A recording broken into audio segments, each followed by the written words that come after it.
Olá, queridos irmãos e amigos, a paz do Senhor Jesus.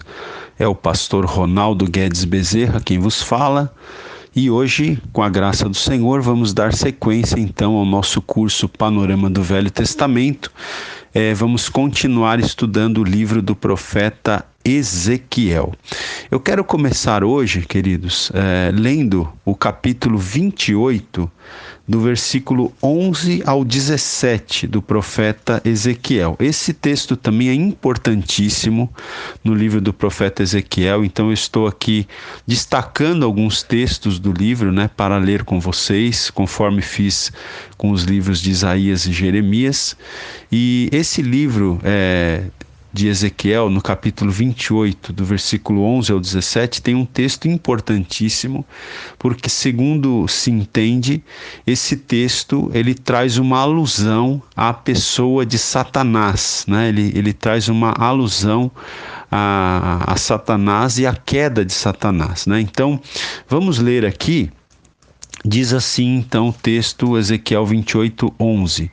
Veio a mim a palavra do Senhor dizendo: Filho do homem, levanta uma lamentação contra o rei de Tiro e dize-lhe: Assim diz o Senhor Deus, tu és o sinete da perfeição, cheio de sabedoria e formosura. Estavas no Éden, jardim de Deus, de todas as pedras preciosas te cobrias, o sárdio, o topázio, o diamante, o berilo, o ônix, o jaspe, a safira, o carbúnculo e a esmeralda. De ouro se te fizeram os engastes e os ornamentos. No dia em que foste criado, foram eles preparados. Tu eras querubim da guarda ungido e te estabeleci. Permanecias no monte santo de Deus, no brilho das estrelas andavas. Perfeito eras nos teus caminhos, desde o dia em que foste criado, até que se achou iniquidade em ti. Na multiplicação do teu comércio, se encheu o teu interior de violência e pecaste, pelo que te lançarei profanado fora do monte de Deus e te farei perecer, ó querubim da guarda, em meio ao brilho das pedras. Elevou-se o teu coração por causa da tua formosura, corrompeste a tua sabedoria por causa do teu resplendor. Lancei-te por terra, diante dos reis te pus para que te contemplem. Então veja, é um texto muito interessante, queridos? E realmente parece ficar muito claro que é um texto que se trata de Satanás e da sua queda, O texto diz aqui que Satanás, também conhecido como Lúcifer, ele era um querubim, ungido, e aqui o texto descreve,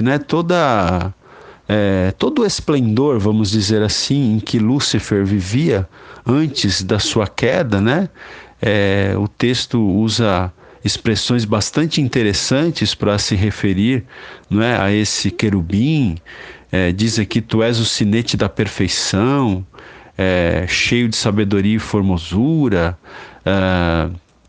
Diz aqui: estavas no Éden, jardim de Deus, de todas as pedras preciosas te cobrias, enfim, diz aqui: tu eras querubim da guarda ungido, permanecias no monte santo de Deus, no brilho das pedras andava, perfeito eras nos teus caminhos, enfim, vai descrevendo tudo isso daqui, até que, diz o texto, se achou iniquidade no coração desse querubim, de Lúcifer, que nós entendemos ser Satanás. Então, o texto aqui que eu estou lendo está aqui na Bíblia Shed, melhor dizendo, eu estou usando aqui a Bíblia Shed, e traz alguns comentários aqui nas notas de rodapé que eu acho interessante ler para vocês aqui.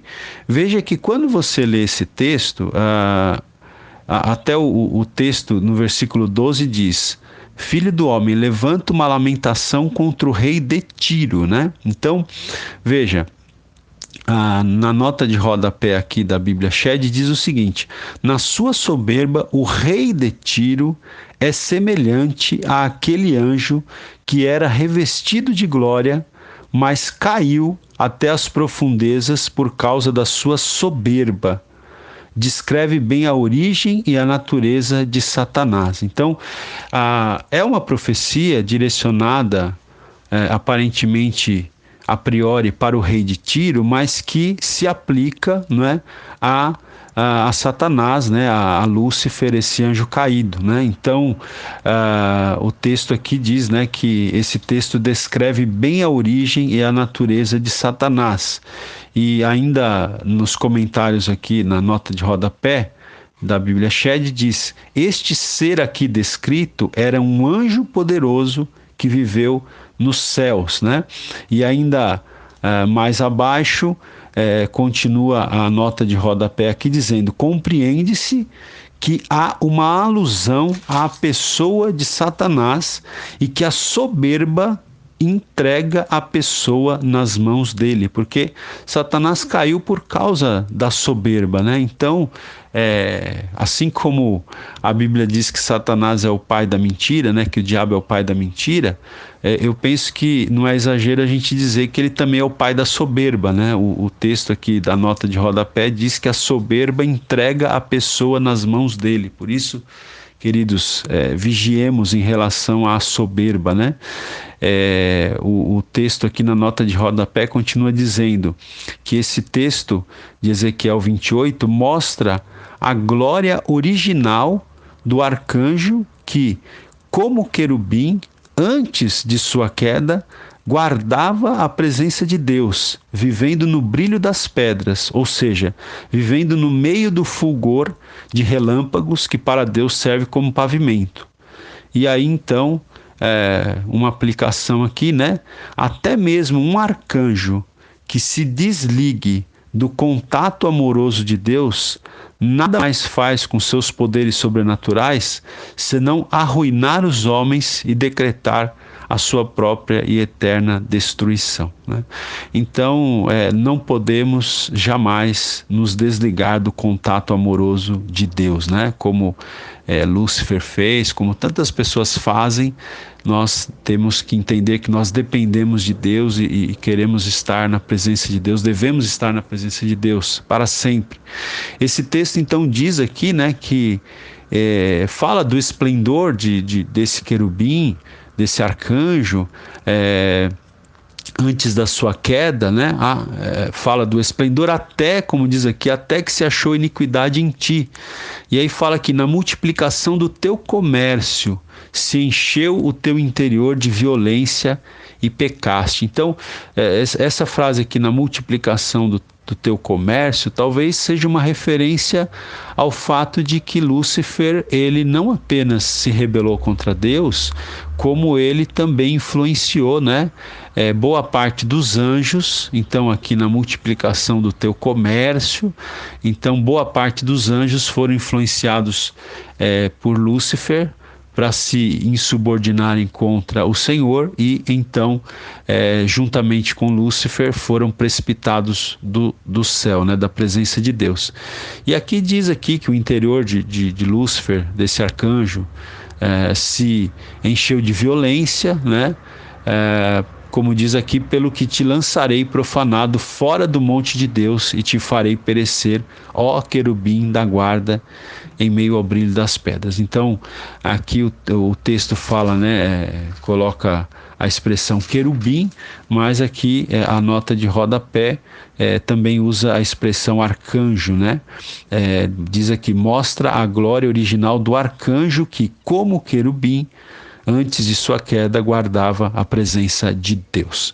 Ok, queridos? Agora, é interessante entender o seguinte: esse texto aqui de Ezequiel 28, ele deve ser lido em correlação com um texto que está no livro de Isaías. E eu estava aqui me lembrando que quando eu dei aula de Isaías, eu deixei passar esse texto, né? Não percebi aí que eu tinha deixado passar esse texto, mas foi até bom de certa forma, porque a gente fala aqui junto com o texto de Ezequiel, porque Ezequiel 28 tem que ser interpretado em correlação com Isaías 14. Então eu vou voltar lá para o livro do profeta Isaías, capítulo 14, dos versículos 12 ao 14, que também são uma referência, segundo os comentaristas bíblicos, a Lúcifer, né? ao anjo de luz, Lúcifer, que veio a se tornar Satanás.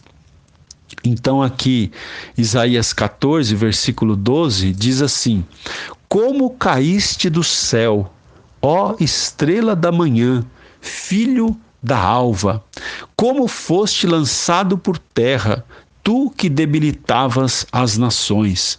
Tu dizias no teu coração: eu subirei ao céu, acima das estrelas de Deus exaltarei o meu trono, e no monte da congregação me assentarei nas extremidades do norte. Subirei acima das mais altas nuvens e serei semelhante ao Altíssimo. Contudo, serás precipitado para o reino dos mortos, no mais profundo do abismo. Então veja, esse texto aqui que eu acabei de ler em Isaías 14, ele é uma referência imediata ao Império da Babilônia. Então veja que interessante, o texto de Ezequiel 28, ele é uma referência imediata ao rei de Tiro, né? E o texto de Isaías 14, ele é uma referência imediata ao Império da Babilônia. Mas ambos os textos se aplicam e são entendidos e são interpretados pela maioria esmagadora dos teólogos como também tendo uma referência, né, a Lúcifer, a esse anjo de luz que se rebelou contra Deus, foi insubmisso a Deus e foi, portanto, precipitado, expulso do céu.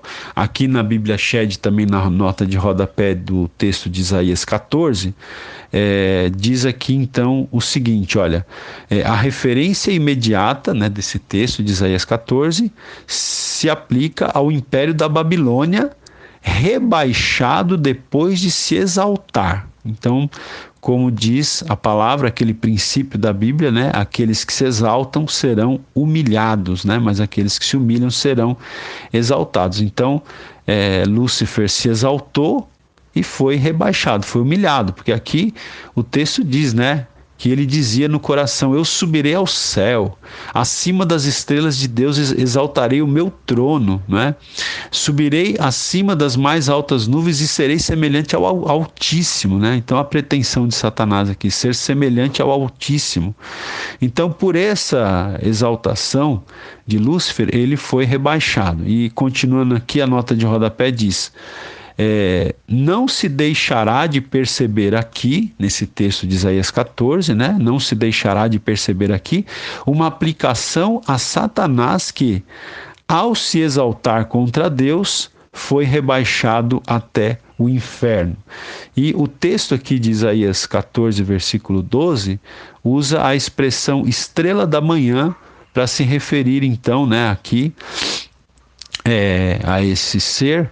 E a nota de rodapé aqui diz que essa expressão estrela da manhã, que no hebraico é Helel, ela deve ser traduzida por glorioso, luzente, que alguns interpretam como nome próprio, né? Lúcifer, o assim considerado nome original do diabo. Então, nós temos esses dois textos aí, Ezequiel 28, em correlação com Isaías 14, então grave aí, né? Não é difícil da gente gravar. Isaías 14, Ezequiel 28, né? O dobro dos capítulos, né? O dobro do número 14. Então, Isaías 14, Ezequiel 28, grave na sua mente, são os textos bíblicos que falam sobre Lúcifer, né? Sobre a sua condição original, vamos dizer assim, a sua condição de esplendor original, e falam também da sua rebelião, da sua exaltação, do seu desejo de querer ser como o Altíssimo, né? E fala então da sua queda, da sua precipitação, juntamente com os anjos rebeldes que lhe seguiram nessa insubordinação. Ok, queridos? Aula 38, áudio 2 agora. vamos dar sequência aqui. Outro texto muito interessante aqui no livro do profeta Ezequiel está no capítulo 34 e é uma profecia contra os pastores infiéis de Israel, né? Então veja, aqui o texto traz uma profecia contra os líderes, né, de Israel, ou seja, os sacerdotes, os profetas, os anciãos e os príncipes, né, que aqui são retratados como pastores infiéis, tá?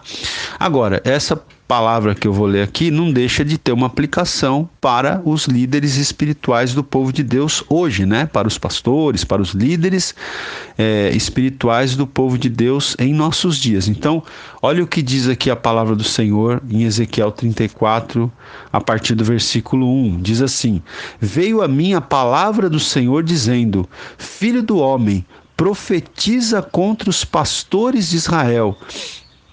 Profetiza e dize-lhes: assim diz o Senhor Deus, ai dos pastores de Israel que se apacentam a si mesmos, não apacentarão os pastores as ovelhas? Então veja que aqui o texto denuncia os pastores, os líderes de Israel, de se apacentarem a si mesmos, ao invés de apacentarem o rebanho do Senhor, né? Versículo 3 diz: comeis a gordura, vestivos de lã e degolais o cevado, mas não apacentais as ovelhas.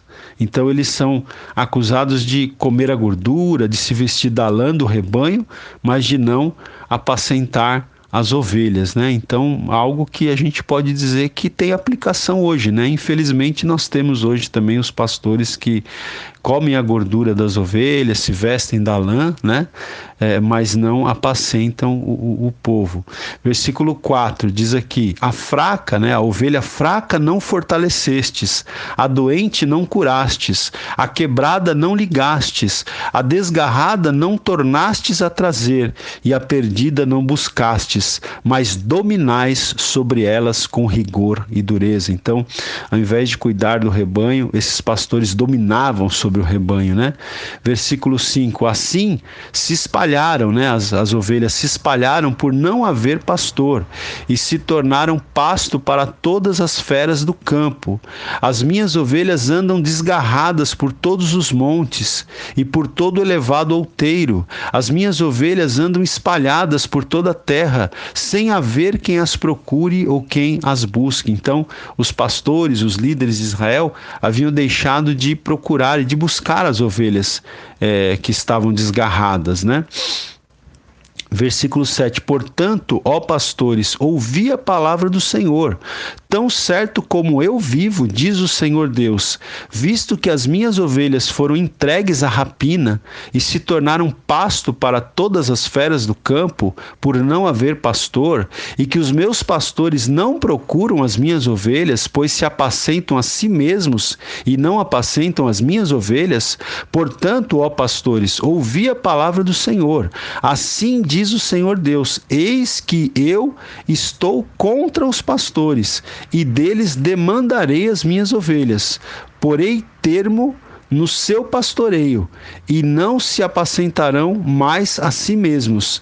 Livrarei as minhas ovelhas da sua boca, para que já não lhes sirvam de pasto, né? Então, o Senhor está dizendo aqui que pelo fato de os pastores não cuidarem bem do rebanho, então o Senhor estava contra os pastores e iria requerer, né, deles as suas ovelhas, ia pedir conta para os pastores das suas ovelhas e colocaria termo, então, no seu pastoreio, né? Quer dizer, não permitiria que eles continuassem pastoreando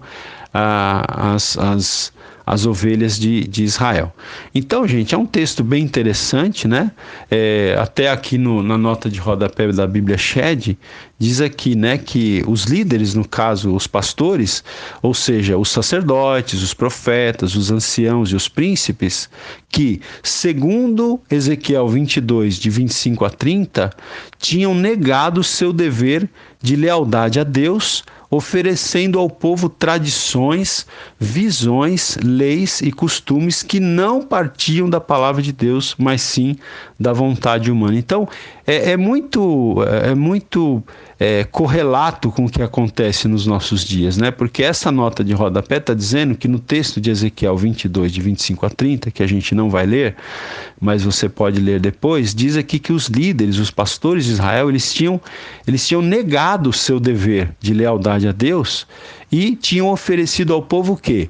Tradições, visões, leis e costumes que não partiam de Deus e nem partiam da palavra de Deus, mas sim da vontade humana. Então a gente vê que é isso que acontece hoje, né? Muitas vezes muitos líderes estão oferecendo ao povo o quê? Tradições, não é? Visões, leis e costumes que não têm base nas Escrituras, que não têm base na palavra de Deus, e estão, de alguma maneira,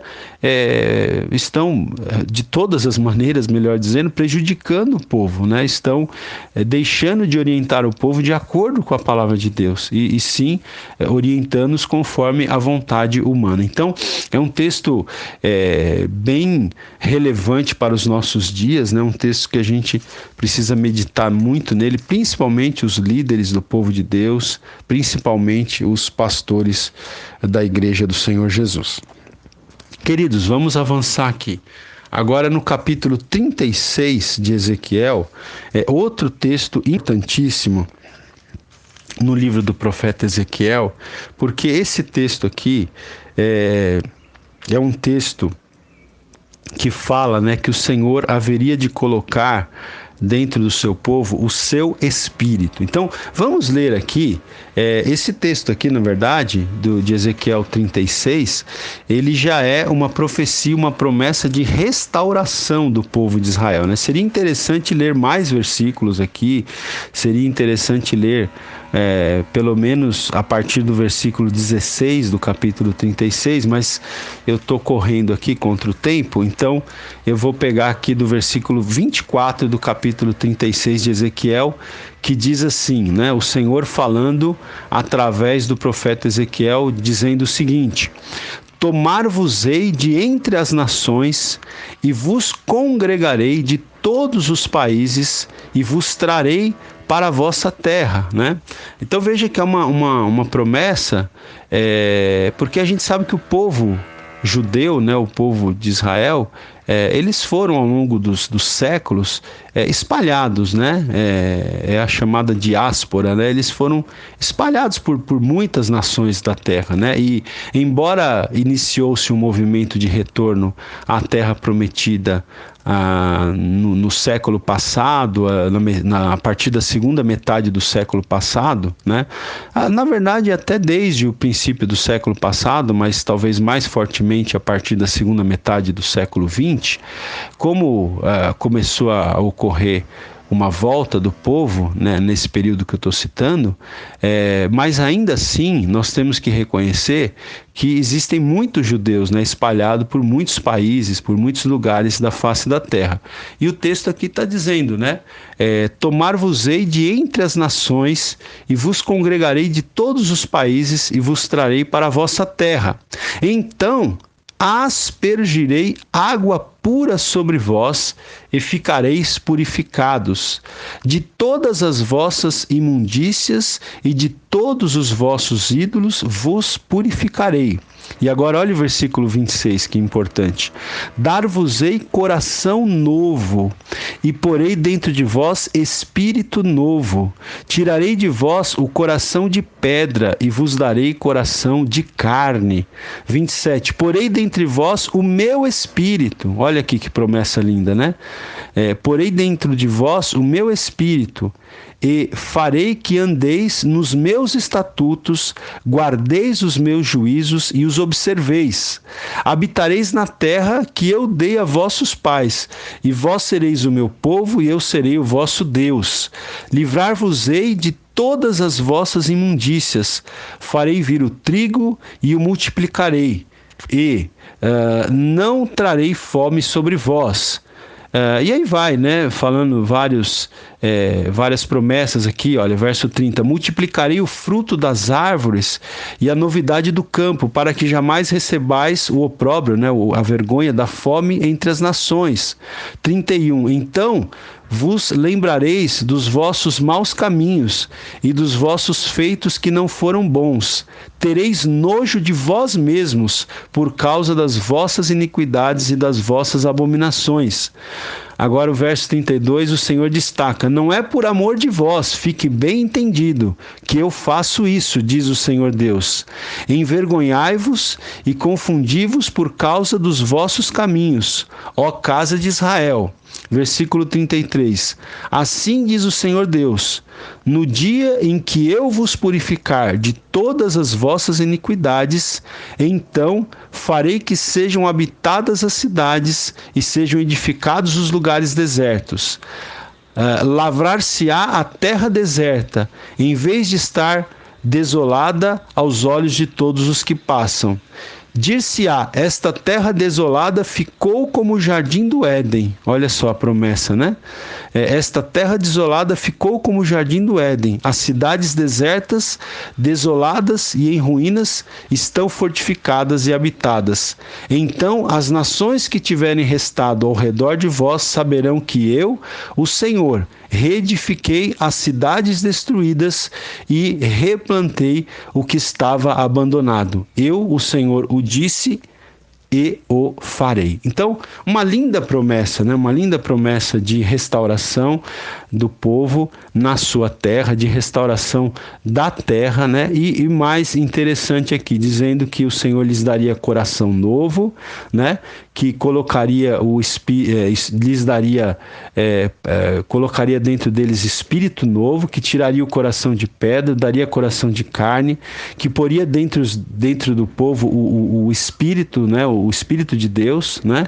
Enfim, então, aqui na nota de rodapé que eu estou acompanhando da Bíblia Shed, até diz aqui, né, que essa expressão, porei dentro de vós o meu espírito, é a principal entre as promessas divinas que Ezequiel repete para o povo. Então, segundo esse comentarista aqui da Bíblia Shed, essa promessa de que o Espírito de Deus, o Espírito Santo seria colocado dentro do povo, é a principal promessa, né, divina que Ezequiel repete para o povo. E ele acrescenta aqui que a presença do Espírito Santo dentro do homem começou no dia de Pentecostes, né? Então muitos veem aqui também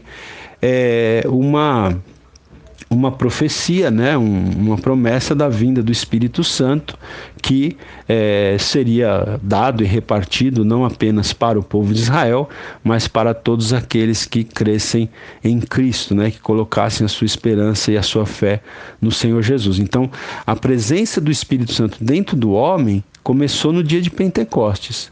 Veja que essa nota de rodapé aqui é interessante porque ela diz o seguinte, que aqui mesmo no livro de Ezequiel, né, já houve o caso do Espírito Santo cair sobre o profeta. Mas nem ele, nem Ezequiel, como único atalaia no cativeiro, podia dizer que Deus tinha posto o seu espírito dentro dele, né? Então, é aquilo que se diz, né? No Antigo Testamento você não tem o Espírito Santo habitando dentro das pessoas, né? Como nós temos na Nova Aliança, em que nós, como diz o apóstolo Paulo, somos templo do Espírito Santo de Deus e que o Espírito Santo de Deus habita em nós, né? Isso, se não me falha a memória, está lá em 1 Coríntios, capítulo 6, quando Paulo fala, adverte ali os irmãos, né? Acaso vocês não sabem que vocês são templo do Espírito Santo de Deus e que o Espírito Santo de Deus habita em vocês?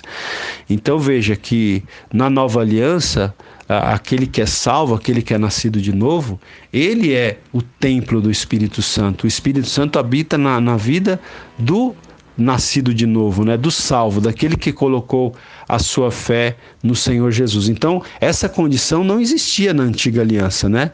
O próprio comentarista aqui da Bíblia diz que nem mesmo Ezequiel, como atalaia do Senhor, podia dizer que Deus tinha posto o seu espírito dentro dele. Mas aqui Ezequiel profetiza que viria o dia em que Deus colocaria dentro do seu povo o seu espírito. E esse dia, então, começou no dia de Pentecostes, quando o Espírito Santo foi derramado, né? E então, a partir de então, todo aquele que crê em Jesus, coloca a sua fé em Jesus, é selado com o Espírito Santo, né? O Espírito Santo vem habitar, fazer morada nesse crente.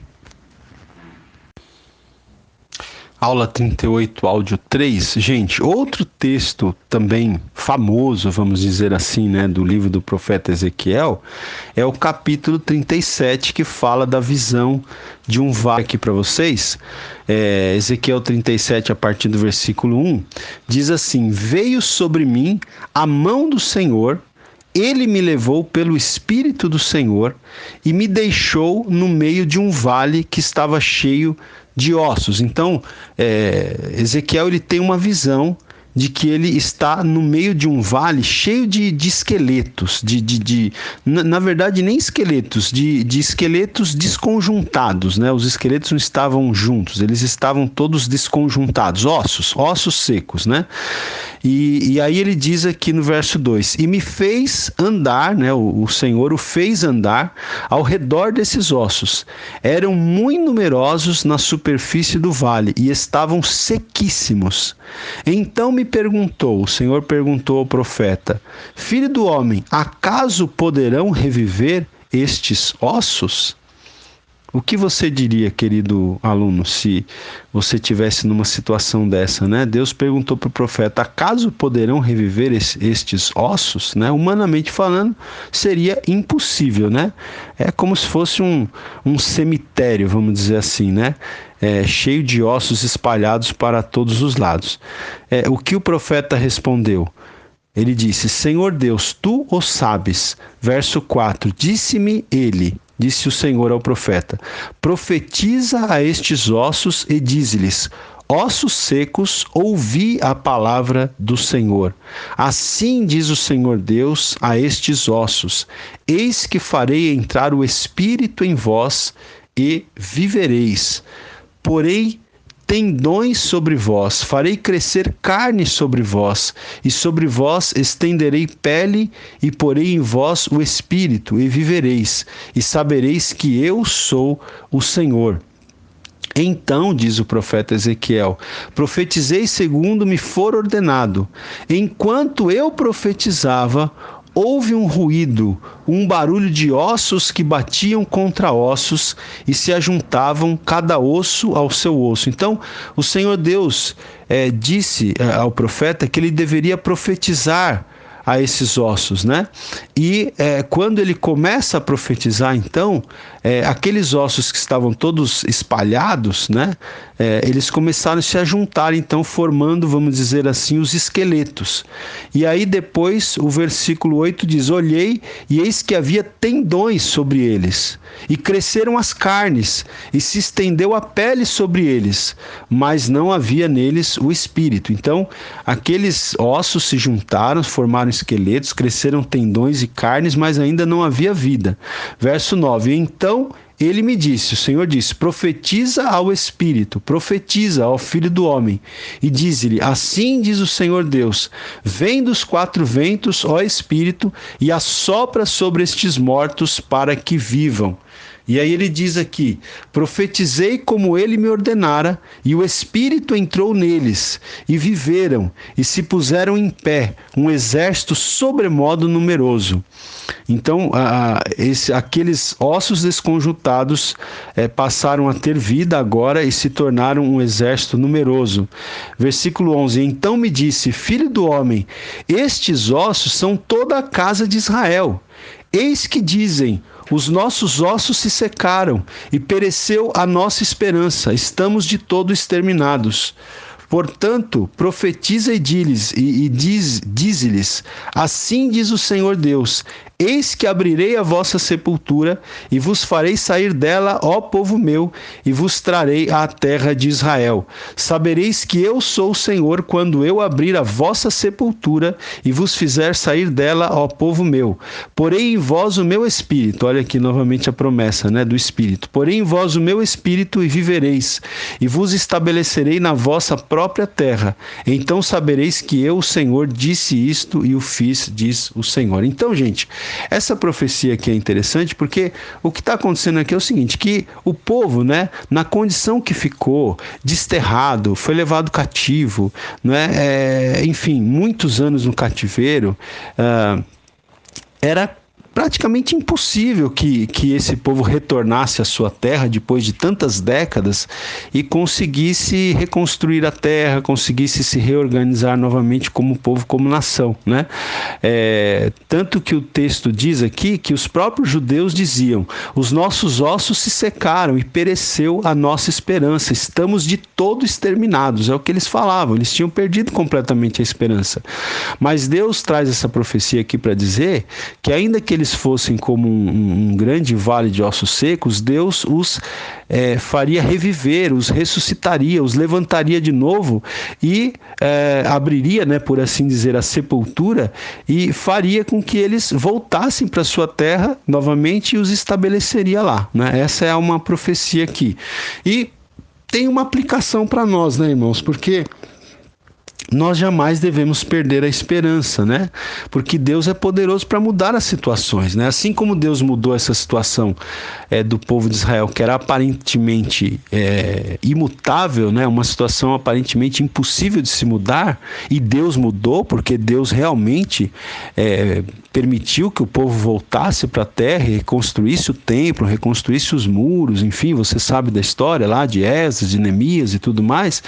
Então, assim como Deus fez esse milagre restaurando o seu povo, Deus pode fazer qualquer milagre, né? Deus pode mudar qualquer situação. Então, não perca as esperanças, né? Não sei o que é que te assola, mas Deus, ele é especialista, né, em mudar as situações impossíveis, em reverter as situações, né? Não perca a esperança. Amém, queridos? Bom, vamos lá. Seguindo aqui o texto, olha, os capítulos 38 e 39 do profeta Ezequiel, eles tratam daquela famosa batalha de Gog e Magog, mas a gente não vai entrar aqui porque não temos tempo. Eu vou citar aqui rapidamente que nos capítulos 40 a 46, o profeta Ezequiel, ele tem uma visão de um templo, tá? E ele descreve com detalhes esse templo, dos capítulos 40 ao 46. Agora, o que é interessante nós notarmos é que esse templo que Ezequiel descreve nos capítulos 40 a 46, esse templo ele nunca foi construído, né? Nunca existiu um templo com as medidas que são descritas em Ezequiel 40 a 46. Portanto, segundo aqui Warren Wiersbe, esse templo que está descrito nos capítulos 40 a 46 de Ezequiel, esse templo ele deve referir-se a um templo futuro, né? Então, muitos estudiosos consideram que esse é o grande templo que será construído no reino milenar de Cristo e que será cheio da glória de Deus durante o reinado milenar do Senhor Jesus sobre a face da terra, tá? Esse templo descrito em Ezequiel, ele tem os tamanhos aumentados em relação ao templo original construído por Salomão, tá? E então tem esse detalhe aí que a gente acabou de falar. E o capítulo, finalizando já na nossa aula, o capítulo 47 também é outro texto muito importante do livro do profeta Ezequiel, porque o capítulo 47 ele fala então, né, da torrente das águas purificadoras. Eu vou ler aqui rapidamente.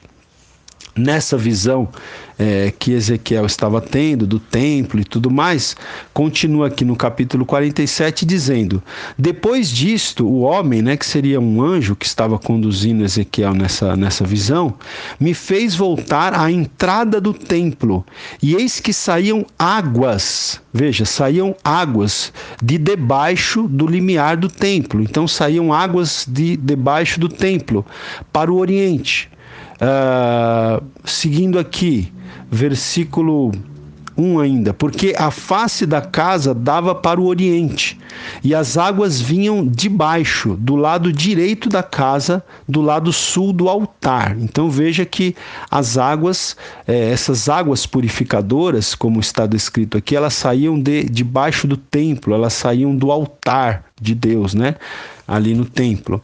Versículo 2: ele, o homem, o anjo aqui, me levou pela porta do norte e me fez dar uma volta por fora até a porta exterior que olha para o oriente, e eis que corriam as águas ao lado direito. Saiu aquele homem para o oriente, tendo na mão um cordel de medir. Mediu 1000 côvados e me fez passar pelas águas que me davam pelos tornozelos. Mediu mais 1000 e me fez passar pelas águas que me davam pelos joelhos. Mediu mais 1000 e me fez passar pelas águas que me davam pelos lombos. Mediu ainda outros 1000, outros 1000 côvados, e era já um rio que eu não podia atravessar, porque as águas tinham crescido, águas que se deviam passar a nado, rio pelo qual não se podia passar. Então, essas águas que saíam de debaixo do altar do templo, elas foram se avolumando, segundo a visão aqui de Ezequiel, Elas foram crescendo, elas foram se avolumando, tanto que em um determinado momento da visão, o anjo ele mede ali 1000 côvados, e as águas davam nos tornozelos do profeta. Depois mediu mais 1000 côvados, as águas davam nos joelhos. Depois mais 1000, elas davam nos lombos, na cintura mais ou menos.